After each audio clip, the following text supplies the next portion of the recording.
Hello, caffeine fiends, and welcome to another coffee bean review for www.getbeaned.com. I'm the Mean Bean Machine, and today we're looking at Second Shots from the Ground Up Coffee Blend. Now, before we go any further, if you like our reviews and want to learn more about coffee equipment, coffee tasting, and much more, do check us out at www.getbeaned.com and smash those like and subscribe buttons. Now, I've not particularly heard about Second Shot before, but a friend actually recently messaged me via Instagram and said, have you heard about these guys? Have you tried these guys? Because they're an organisation that effectively trains homeless people and helps use the money from their coffee to, help retrain homeless people and find work for them. So profits kind of go into that. They're a for-profit business, but yeah, there's something that gives back to them. So that was something that kind of instantly appealed to me. Like I said, I've not heard of them before, so after the friend messaged me, I looked them up, and I bought a bag of their coffee from the ground up. Now, the coffee itself cost me $12.50 for 250 grams. Now, that's very expensive for a bag of beans. However, given the nature of the business, I, wasn't fussed. And whilst you're there on the website, it gives you an option to kind of pay it forward. So you can buy a meal for someone if they go into one of Second Shot's kind of cafes and they ask for a meal. You can say, there'll be a little ticket there saying, oh, someone has paid for a meal. Or you can just pay for a cup of coffee. So I think it's like £3 for some food or £1.50 for a cup of coffee. And it's a pay it forward system. It's a system I've actually seen not much over here, but in New Zealand it's big. When I was out in New Zealand for a little while, a lot of coffee shops do that. You kind of pay for your own coffee and then you can pay for someone else's coffee. So if someone comes in and just goes, oh, I need a coffee or just a warm drink, there's a ticket already up there and they can go, yep, someone's paid for that. So it's a really lovely idea. So in the end, I think what should have cost me $12.50, I think nearly cost me about £20. I think I paid for a meal and then I'm paying for delivery. So I think it was about $17.50 in the end. But bag of beans, 250 grams is $12.50. So it's expensive, but if, you have to bear in mind you're buying ethically and you're providing something for someone else as well. So again, not that fussed personally, but it is more expensive than what you would usually spend. Now, they've not put a lot into kind of design and marketing here. I think, again, because that money is going to different areas. So, basic. But what I really like about that is because it's basic, everything's there right in front of you. So you got the name from the ground up blend, 70% Brazil, doTERRA washed, 30% Ethiopia. All there on the front. Tells you what you need to know. Not a huge fan of Brazilian coffee. It tends to be very hit and miss in my opinion because I think they are actually the world's largest producer of coffee, and it doesn't tend to be the most high quality coffee. I'm not saying this isn't. It may well be kind of decent coffee, but in general terms, it's, the two biggest producers of coffee, I believe, if it's still the case, are Brazil and Vietnam, and they tend to produce kind of Robusta coffee. You have Arabica coffee, which is the slightly higher quality, better taste, but the bigger producers tend to produce Robusta because they can. It's cheaper to produce and they can just sell it en masse. But I'm not saying this is the case, I'm just saying about Brazil. Ethiopian, I tend to like Ethiopian coffee. It's quite acidic, quite floral, generally speaking. Like I say, not tried this coffee before, so we'll give it a go. And tasting notes there, right at the bottom. Chocolate, peach, lime zest. Again, really simple, no kind of fluff. Chocolate is something I look for. I tend to have milky drinks with a chocolatey flavour. Peach will be the acidity. It's interesting that they've gone for peach, because usually you have apple acidity or citrus acidity, and the lime zest there at the end will be that citrus acidity. Usually people say kind of orange, so lime suggests it will be really, really sharp, and lime zest more so. So chocolate, peach, lime zest. It's weird because chocolate and then with that much acidity is something I can't mentally wrap my head around until I've tried it. So I'm expecting something quite rich, with a sharpness to it. We'll give it a go as an espresso, then as my classic oat latte.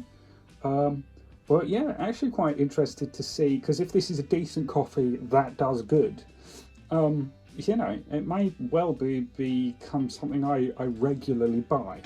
Obviously, like I said, slightly more expensive, so not as regularly as I'd like to. But, you know, it's something worth trying. So we'll give it a go and see how it pans out. There's our espresso shot. The crema's dissipated a little bit, but I don't know. You can't really see kind of distinction between the heart and the body. It's come through quite black. When you open up the bag of beans, it's got quite a kind of dark roast smell. It's not actually told me a lot about the roast. But it's got quite a heavy kind of smell. It's not a wildly pleasant smell, and I don't mean that as in, oh, it smells awful. Just, it's got that kind of, that almost burnt smell that a lot of darker roasts have. But we'll give it a go, see what we think. So, see if we get any of those chocolate peach flavours. Oh, it smells a lot better. It smells quite mild, actually, as an espresso. Strangely enough. Let's give it a sip.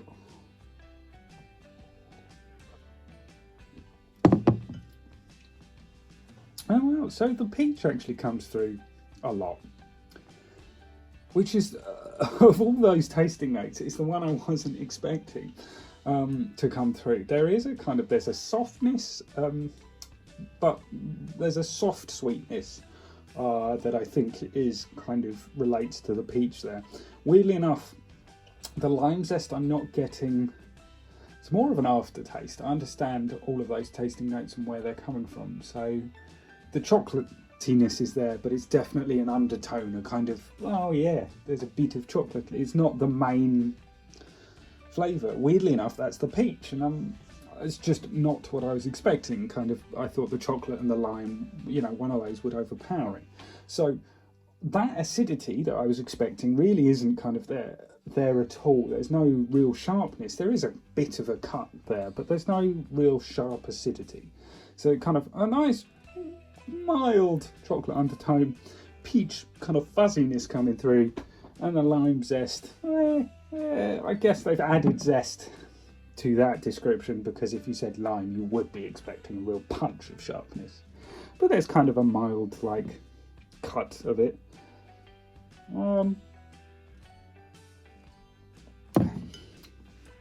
That's quite pleasant, but there's nothing bold about it. There's nothing I'd kind of go, ooh, that's coming through. That's really what I'm looking for. It's a pleasant coffee as an espresso.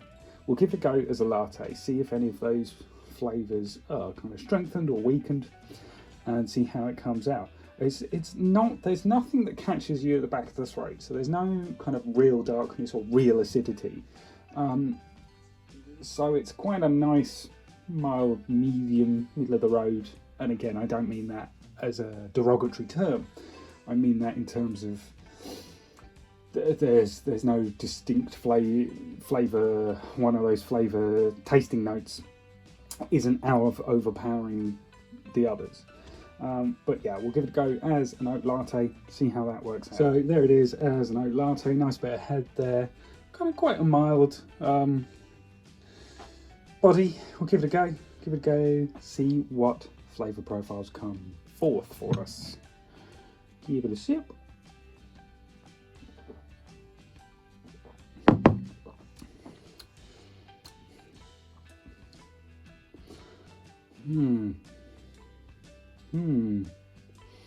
That's, weirdly enough, the peach is still there. The chocolate's actually died down a little bit, which is weird. I thought that would come forward a bit more with oat milk, as it tends to.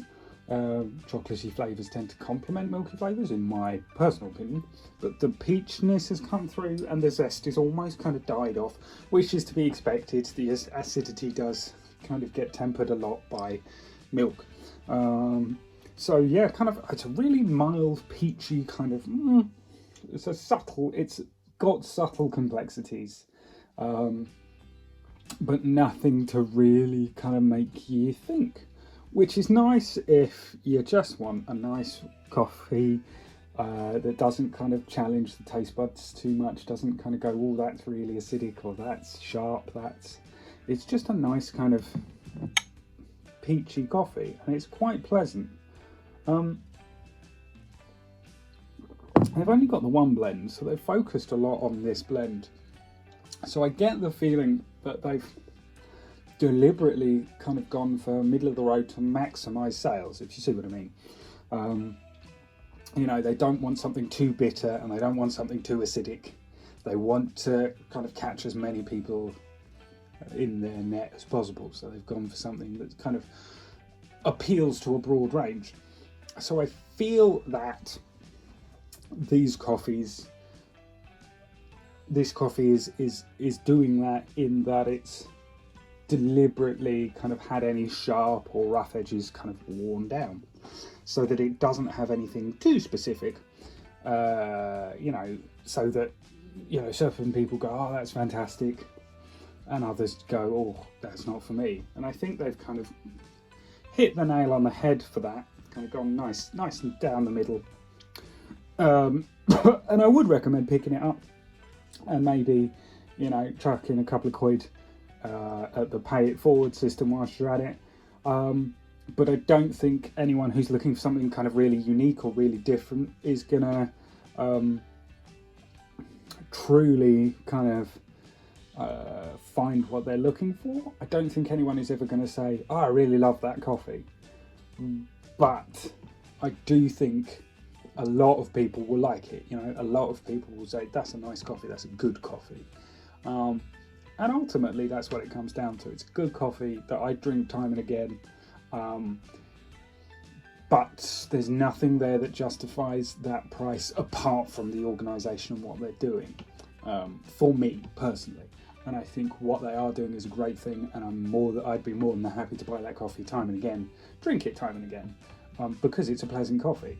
But if you are looking at it purely from a coffee aspect, it doesn't challenge, it doesn't, you know, excite, but it is a nice coffee, and I do recommend it. I think a lot of people will like that as a kind of, if it's your first coffee of the morning and you put it in a cafetiere, or I think a lot of, you know, you don't want a kind of real punch, you just want to start your day, then definitely give that a go.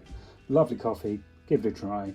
Thank you very much for watching. Please don't forget to like and subscribe, and do check us out on the website getbean.com. Thank you very much, take care, and I look forward to seeing you soon. Bye bye.